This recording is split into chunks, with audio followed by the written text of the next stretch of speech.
Good morning, students. As in business study, we have started business services and we have completed banking services. One topic is left that we will discuss later, that is types of digital payments.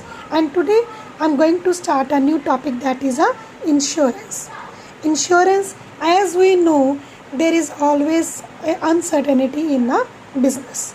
कि ये नहीं है कि हमेशा हमें profit हो, कई बार क्या होता है बिजनेस में लॉस भी होता है, chance of loss is there. और अगर उस लॉस को कंपनसेट करने के लिए, मिनिमाइज करने के लिए हम किसकी हेल्प लेते हैं?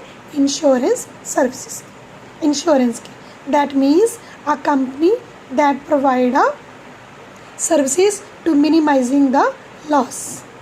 So initially you have to learn a definition that is given in your book, that is a contract wherein a exchange of fixed consideration one party promises to pay a fixed amount either at the happening of an event or even at the expiry of certain period. So this is the definition you have to learn. Then there is a terms of insurance. That means what are the conditions of insurance?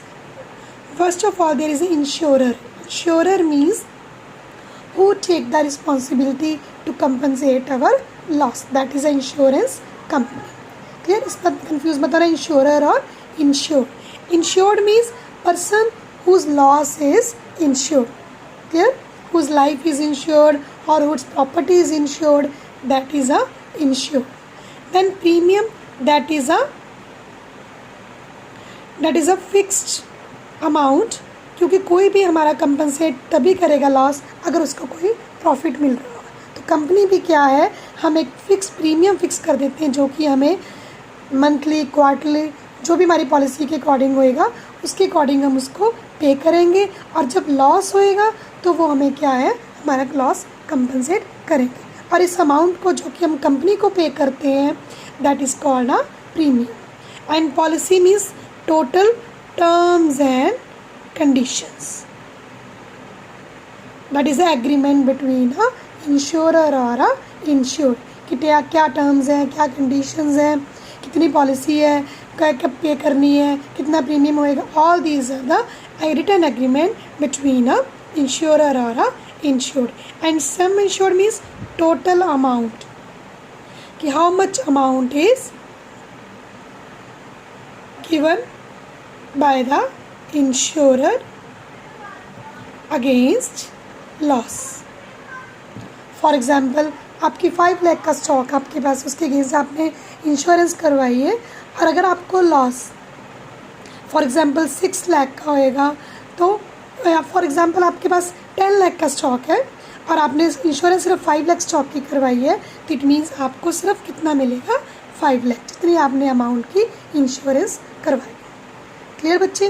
These are the terms. और यहाँ पे आपको book में example given है, वो clear अच्छे से पढ़ लें तो आपको सारे टर्म्स क्या हो जाएंगे, क्लियर हो जाएंगे। नेक्स्ट वन इज, नेक्स्ट आपकी बुक में फीचर्स ऑफ इंश्योरेंस है, वो आपके सिलेबस में नहीं है। देन टाइप्स ऑफ इंश्योरेंस में आपके सिर्फ 3 इंश्योरेंस ही गिवन है, दैट इज़ लाइफ, फायर और मैरीन इंश्योरेंस। इसकी सिर्फ आपने डेफिनेशंस ही करनी है। Life means when the loss is compensate by the company after the death of any person, कि हम अगर हम अपनी लाइफ की इंश्योरेंस करवाते हैं, that is called life insurance. Fire means when any loss occur due to the fire, that is called fire insurance. And marine insurance, that is when goods are transported, mostly जो foreign business होते हैं उसमें goods क्या होती हैं, through ship भी loaded होती हैं, और उसमें बहुत ज़्यादा डिस्टेंस भी होता है, टाइम कंज्यूमिंग होता है, और उसमें क्या होता है, रिस्क भी होता है। उस रिस्क को मिनिमाइज़ करने के लिए हम क्या करवाते हैं, मैरीन इंश्योरेंस करवाते हैं। इसकी सिर्फ आपने क्या क्लियर करनी है, डेफिनेशंस। नेक्स्ट बच्चे, that is a most important topic in your book, that is a principle of insurance. Principle of insurance,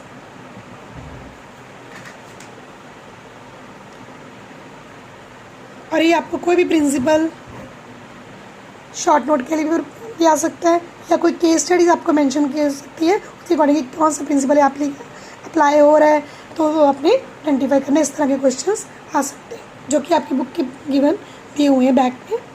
clear बच्चे? First of all, principle of utmost good faith.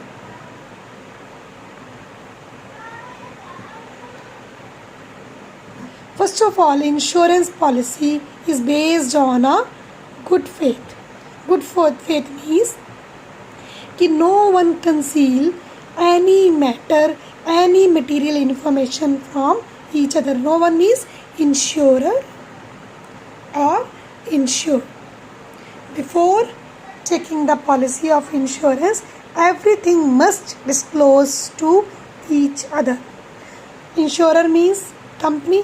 Company must disclose all the terms and conditions regarding the insurance, and insured must disclose all the material information regarding the policies.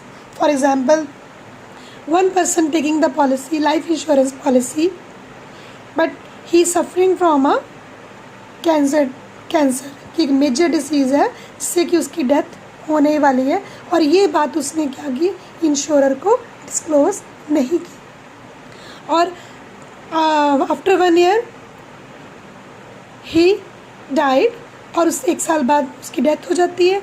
In that case, अगर in that case insurer will not pay any compensation to the insured because he did not disclose his disease to the company.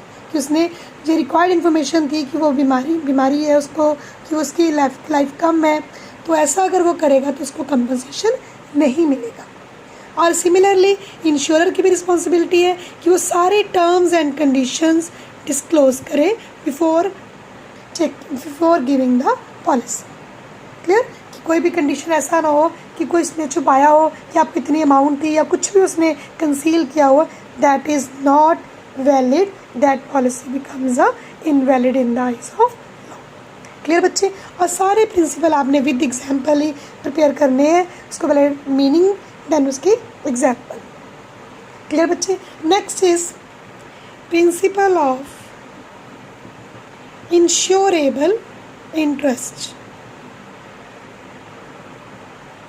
ध्यान से समझना बच्चे, insurable interest क्या होता है कि जब भी आप पॉलिसी लेते हो आप उसमें आपका इंटरेस्ट होना चाहिए। इंटरेस्ट मीन्स कि आप उस प्रॉपर्टी के या उसकी लाइफ के क्या होने चाहिए, नॉमिनी होनी चाहिए, ऑनर होने चाहिए, ऑनर ऑफ प्रॉपर्टी। इसमें मेनली 3 टर्म्स हैं। First is life, then second is fire, then third one is a marine insurance.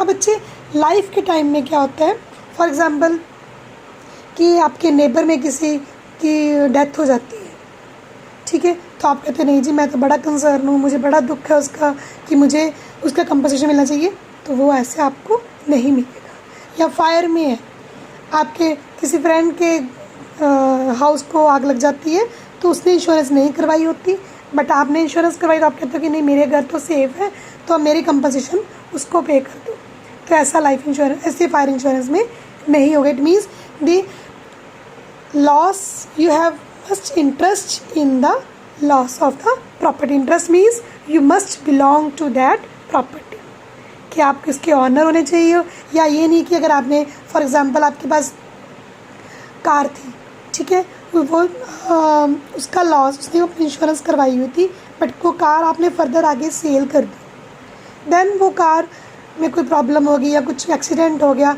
तो आपको कंपनसेशन नहीं मिलेगा, जो उसका प्रेजेंट ऑनर होएगा उसको ही कंपनसेशन मिलेगा। क्लियर बच्चे? और marine insurance that means when your insurable interest, इसमें क्या होता है कि डिस्टेंस बहुत होता है। डिस्टेंस मीन्स कि एक्सपोर्टर और इम्पोर्टर में जो टाइम गैप होता है कि अभी इम्पोर्टर ने गुड्स मंगवाई हैं, एक्सपोर्टर ने सेंड की, अभी exactly goods in the transit, good रास्ते में ही है, तो इट मीन्स कि जब लॉस होएगा जिसकी ऑनरशिप होएगी उसी को ही क्या मिलेगा, कंपनसेशन मिलेगा। अब लाइफ इंश्योरेंस में फॉर एग्जांपल हस्बैंड वाइफ है, हस्बैंड, इसमें क्या होता है, insurable interest must be present at time of taking policy.